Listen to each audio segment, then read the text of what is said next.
Well, Razorback fans, I know you have a lot of questions about the transfer portal, and one of the things that you have asked, can Arkansas build a championship roster with their current format of getting guys out of the portal? Well, let's just talk about it on today's Locked On Razorbacks podcast.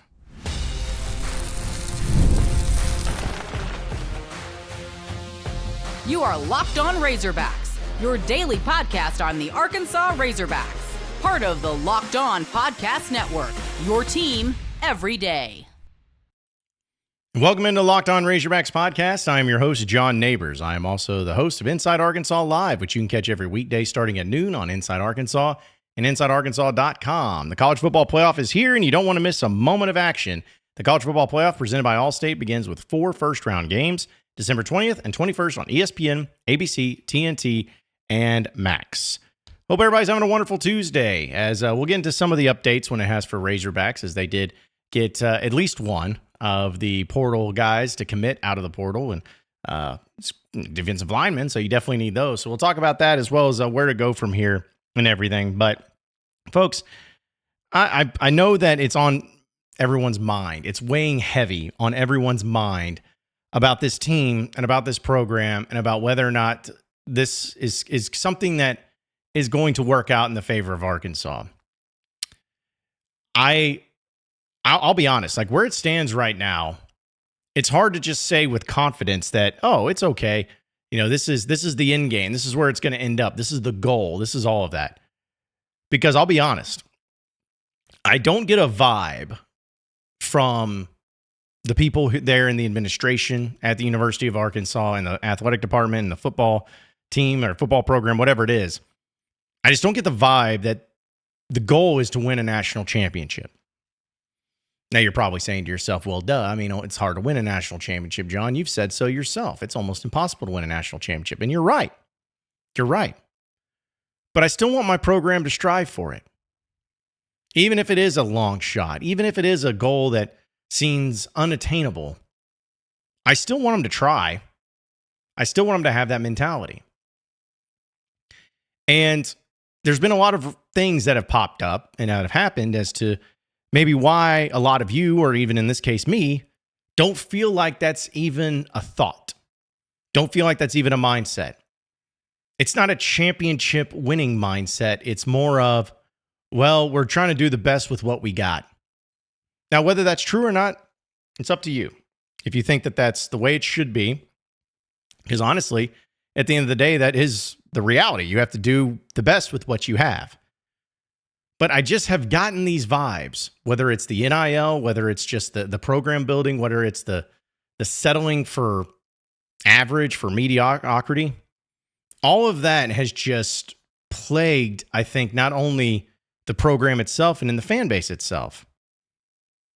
I mean, seriously, do any of you believe right now that the end game, or at least the mentality of Sam Pittman, of Hunter Yurachek, of anybody involved in that football program is to win a championship? To go to the college football playoff? I don't get that vibe. I see it around. I see it at other places. Maybe it's because they're closer to being that. But here at Arkansas, it's more of just settling. That's the vibe I get. You can disagree. That's fine. But that's the vibe I get. And I wish it wasn't that way. There's no killer instinct. There's no, Mamba mentality, as they say, where you'll do whatever it takes to win. You will do whatever at any cost to get a victory, even in the smallest of victories, whether it's the turnover battle or the penalties, or just on any given play. There's just needing to be this mentality of winning at all costs. I don't feel that way. What I feel like is, instead of having that big, powerful, epic dream, it's become more of, well, we're just not going to be able to do this. We're just not ever going to be able to compete. So let's just do the best we can with what we got.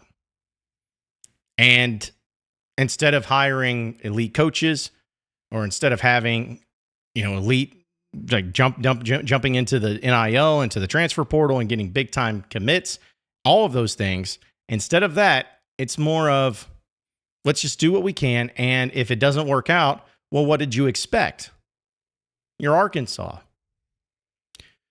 I mean, this was a 6-6 roster. The NIL's not that high. What did you expect? We don't pay our coaches as high as other coaches. What did you expect? We don't have a GM. What did you expect? That, to me, is a loser mentality that I don't want around. I really don't. I'm getting kind of aggravated at it all. And I'm sure y'all are getting aggravated at me because you're tired of me coming out and talking about these things and saying these things and being negative. It's Christmas, for crying out loud. That's why I got my Santa hat on. You know, it's supposed to be, 'tis the season to be jolly. And I'm trying. I feel like I'm in Pulp Fiction. I'm trying real hard to feel that way, but I'm not. I can't help but see the continuing realities and the continuing progress or lack thereof where Arkansas just seems like they think that they're smarter than everybody else in the room, or it's either that or they think that they can just play this money ball type of mentality and everybody should just be fine with 6-6. Everyone should just be fine with that because you're little old Arkansas, and if you don't like it, find another team to root for. That is what I'm feeling. Now, I don't feel that in any other program, mind you. I don't feel that in basketball, obviously. You have John frickin' Calipari as your head coach. I don't feel that in baseball. You got Dave Van Horn as your freaking coach. But for whatever reason, this revenue sharing scare that has happened, where it is an important thing, $20 million of revenue is going to be no longer there, and you got to make sure that you're ready for it, regardless of what happens this summer. It just seems like that has scared the football program half to death, where they are penny pinching at every single turn. I mean, think about it, folks. If you're a football program in the SEC, there's different ways to spend your money. There's different ways of spending your money. Do you spend top-level money on coaches in the SEC? No, you don't. Sam Pittman's one of the least paid coaches in the SEC. I mean, there are some assistants that are paid well. But overall, you're not paying for high-level coaches, like top dollar.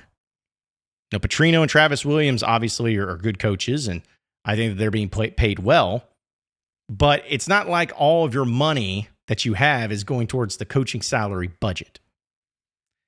It's also very evident that not all the money you have is going towards the NIL.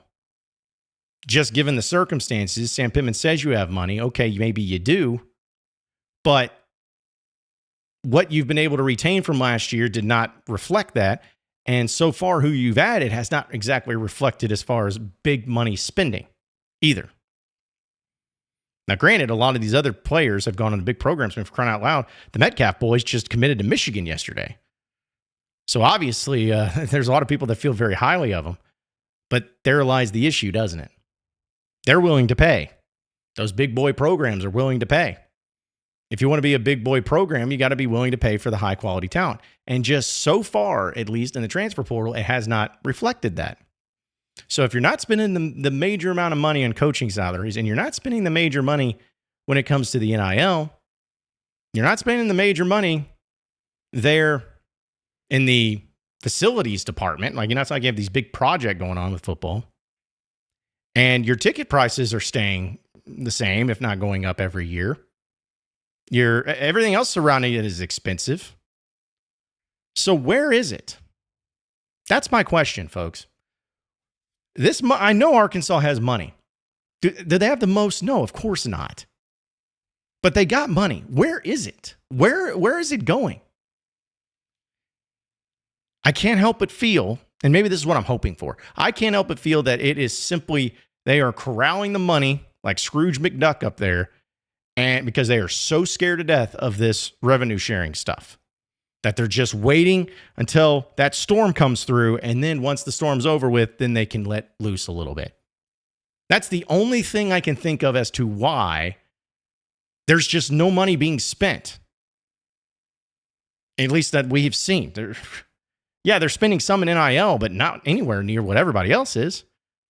They're spending money in coaches, but not anywhere else. You don't even have a GM, which I am huge upon. You got to get a GM. But Sam Pittman even said in his press conference the other day that they're not looking to get a GM. They said him and Mr. Yurachek, think everything they're doing fine. But then if they do hire one, it won't be till April. So I'm like, so what does that mean? Is that you're just like doing a trial run until April to see if you are good without it or good with it? What's the point of that? I feel 2 steps behind everyone else. I feel like you have people in charge that just aren't doing the things needed to be victorious. And instead of just playing with the fans, instead of just giving them a little bit of hope, instead of just saying it, it's just more of get over it. And I'm sorry that I keep bringing that up, but I just can't help it. I mean, where is this money going? Can anybody explain that to me?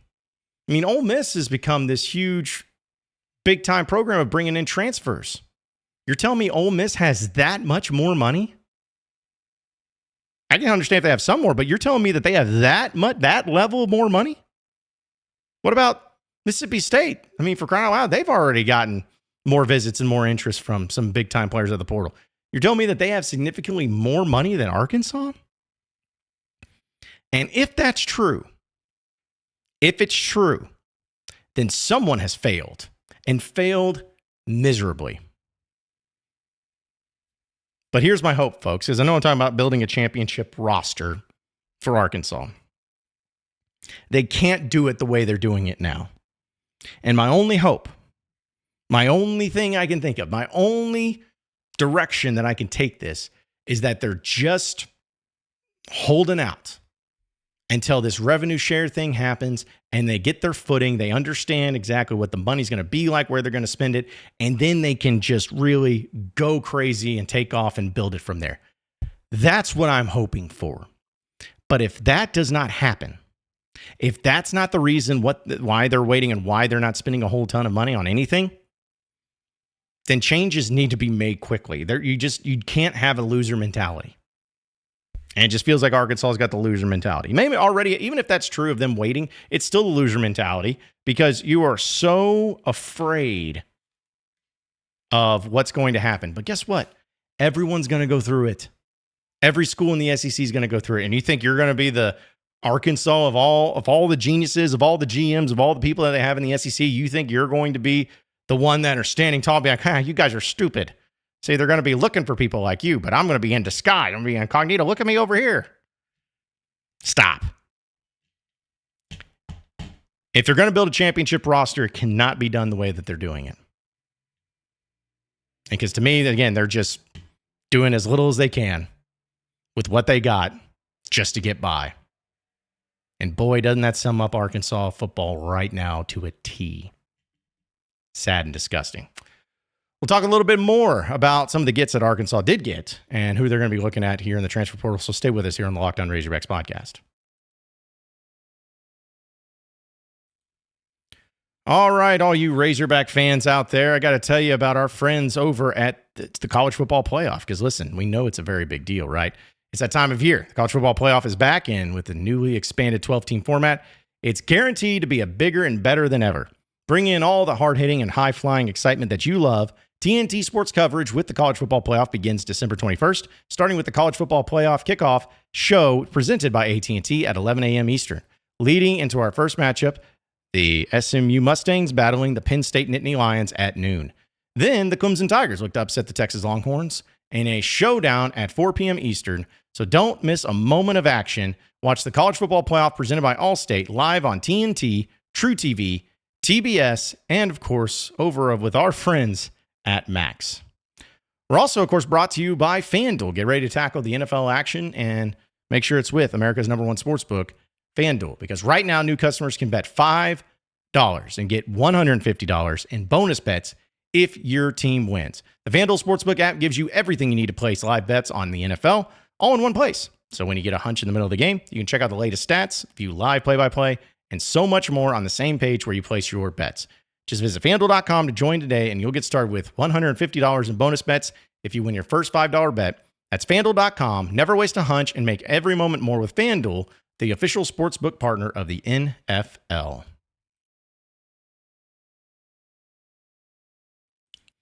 All right, so moving on into the next segment of the Locked On Razorbacks podcast. Arkansas did get a commitment out of the transfer portal to a defensive lineman by the name of Ken Talley. Pretty easy name. I don't think he's related to Fred Talley, as cool as that may be. But still, a nice little addition there, and Arkansas is needing depth at this point in time. He's a 6'3", 265-pound defensive lineman, originally at Michigan State via transfer. He's also a Philadelphia native, and he was a 4-star prospect in the class of 2022, so highly recruited. He was even recruited by Arkansas coach Deke Adams, this is according to 24/7 Sports. So they're trying to get some guys out of it, trying to really hammer that point home, and it looks like this is one of the ones that they're trying to add, or going to add. He said that main reason right now would be Coach Deke Adams and the plan on how I can get better. Also, Coach Travis Williams. Me getting to talk to him in the scheme, he's showcasing my talent all over the field. So he was a redshirt sophomore back in this past season. He had 6 tackles, 2 tackles for loss, 1.5 sacks, and 2 quarterback hurries. As a redshirt freshman in the year before, he was 20 pounds lighter and contributed 5 tackles, 1 tackle for loss, and a hurry in 5 games played. So yeah, they're needing some help. They're needing some help in that defensive line. We know they lost Landon Jackson, which another thing too, real quick about that, is given with the portal and everything, like last year when you lost the guys to the portal, it felt differently when you could at least say, okay, well, yeah, we lost so-and-so for the portal, but at least we got Landon Jackson coming back. You know, we got an All-American coming back, or at least an All-American caliber player coming back. They felt about Luke Haas. Now you don't have any of that. You have none of that going on right now. So they need all the help that they can get. But Talley went on to say, when in doing his visit and everything, he says, apparently it gives him, he said, quote, "It gives me an opportunity with guys leaving that definitely appeals to me, but I still got to come in and compete for my spot." He's going to be expected to join the Hogs in January, so he'll be an early enrollee, if that's even a thing anymore. He says, "The visit was amazing. Love the campus and staff. And Coach Adams telling me how I would get better next year. That's why I'm coming there." So there you have it. At this point in time, it looks like the defensive line, or the depth of defensive end, you got Quincy Rhodes, Charlie Collins, Kavion Henderson, Trent Sellers, Conjere Johnson, and now you have Ken Talley. So I'm not going to sit here and try to pretend and try to tell you how, oh my goodness gracious, this is the biggest get of all time. This is just, just can't wait to see this guy on the field. I'm not going to do that. I'm not going to pretend it. However, I am going to throw some positivity your way. You're probably sick of me being negative, but I am going to throw some positivity your way. You need bodies, for one. And every single player you get out of the portal, especially when you're needing like 80 players, it seems like for Arkansas, I think actually only 27, 28. But no matter what, when you're needing players, it'd be nice, of course, to get nothing but the best transfers out of the class. You know, go through the rankings of the top 28 guys and boom, boom, boom, you get all those guys. But that's not a reality. You're going to need to build depth. Can this guy come in and help? Of course he can. Can this guy step in and be the best defensive lineman on the team? I mean, maybe, but probably not. Is this guy going to be the best defensive line transfer that Arkansas has coming in this offseason? Hopefully not. And that's not a slight against him. That's just a reality that you got to get talent at the end of the day. You can get depth, that's fine. You can get experience, that's fine. But unless you are willing to go all in and get the guys to build it towards something, the rest of it's really not going to matter. So you got to have guys. And this is a guy that could help you. Is, in certain position groups, you definitely need depth. I think defensive line, in fact, I've always felt this way. Defensive line, when it comes to depth, is the most important position, bar none, not even close. Depth on the defensive line, because you are rotating that in and out. You do have big-bodied dudes that do get tired a little bit more. You are going to be going up against high-powered, quick-moving offenses that require guys to be running up and down the field. You got to have depth because it can change the entire landscape of your defense as well. So here's the thing. He's going to be a guy that helps. Is he going to be the guy? No. But he's going to be a guy that helps. I think it's fine for Arkansas. They still got to continue to hit the portal and hit the portal hard. And they got to be able to get some other pieces in there in place. I'm not saying that they got to go in and replace Landon Jackson. I think that's probably too much to ask because he's a really good player. And he's going to get drafted high in the NFL. But can you get at least enough guys to take over his production? Hopefully.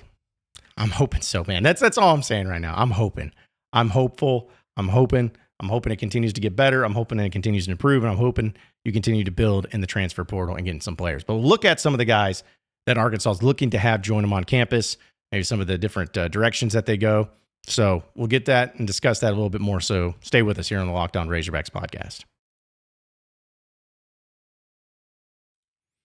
All right, moving on into the next segment. Before we get into that, I should say, I was going to talk about my friends over at Prize Picks. Sorry, my graphic was all messed up, and I was like, wait a minute, that's not right.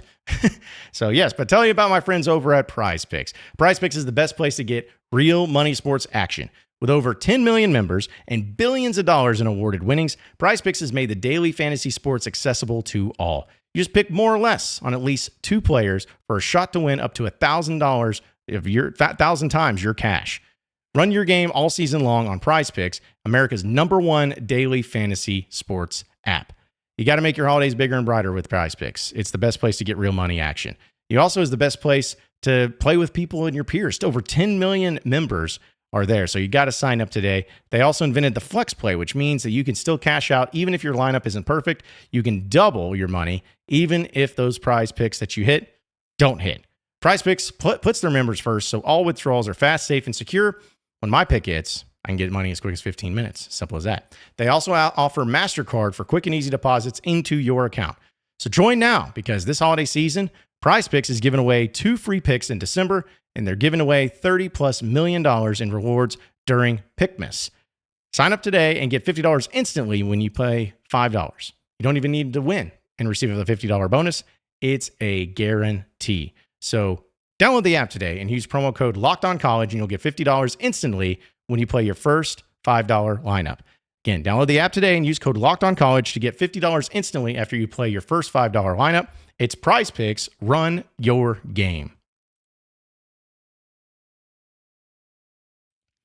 All right, so a final segment here on the Locked On Razorbacks podcast. What's next for Arkansas out of the football transfer portal? Well, they are continuing to talk with some guys and continuing to try to get some visits going, and just trying to build, trying to get into the ears of some of those big time players that hopefully we're all begging and praying for them to get involved in. But one of the big players I know people have been waiting on has been Sheffield, who is the defensive or DT Sheffield, who is the wide receiver out of North Texas. He actually just tweeted out that his decision is not going to be happening until December 25th, Christmas. So for those of you who are looking at when he could pop, I know Arkansas is very heavy in the mix for him. That would be huge for Arkansas if they were able to get him. But that's one that you're just going to have to wait until a week from today.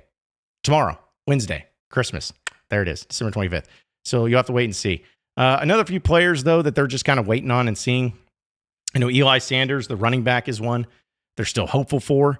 They need help at the running back position, as we all know, with the Braylon Russell saga, as well as Jaquinnen Jackson moving on with his career. So they're hoping to get him too. And there's also going to be a few other guys that are arriving for visits. Kendrick Law is going to be one of them, the wide receiver from Alabama. I believe he's also taking a visit over to Florida State. And that's also going to be something you got to consider and bring into the mix there too. But you have him, Isaiah Glass, the offensive lineman from Oklahoma State, is also going to be on a visit. So trying to build that offensive line group, that would be big. He's struggled a little bit. I don't know how he's going to fit or how good he's going to be. But again, goes back to the whole bodies, all of that. The one that I'm really hoping that Arkansas can get is the Corey Robinson kid. He's the offensive tackle from Georgia Tech, 6'5", 305 pounds. Really good player. Guy with starting experience. And according to the transfer portal rankings on 24/7 Sports, he's the number 7 offensive tackle in the country and the number 79 player overall. So to get him would be very nice. Very nice indeed. In fact, I would recommend very much so getting him. If you have players that are at least interested enough to come to your campus for a visit, and he's that high, if it's a top 100 player, especially at a position of need that you desperately need, find a way to get him to come to Arkansas. You're not having many of those right now. So find a way to get the good ones, to get the ones that you need to count on, that you want to count on. Just find a way. So definitely be watching out for Corey Robinson. I think they also have Jamal Jarrett from Georgia, defensive tackle. He's going to be visiting there too. You got Ismail from Texas State, who's the running back, trying to get him. So yeah, you got some guys that are in the mix, got some guys on visits. But I'm telling you right now, if you don't start really getting after it and getting some guys to commit to you and sign with you here in the next few days, it's going to start looking really bleak because now all these guys that you're going in on are telling you no. And that's not a good look, and that's not a good sign. So you got to be able to find something. You got to be able to find some momentum, find some energy, find some positivity. You got to do it. And now's the time. So the next few days will be very telling of what this team is going to be all about here in the coming days. Appreciate each and every one of you listening in and watching into the Locked On Razorbacks podcast. Be sure to like and subscribe to the podcast on iTunes or on Google Play. You can also get after me on Twitter at John Nabors Show for any questions, comments, concerns that you may have. We'll keep it going from there. Same podcast time, same podcast channel tomorrow afternoon. Have a great rest of your day, everybody. We'll see you then.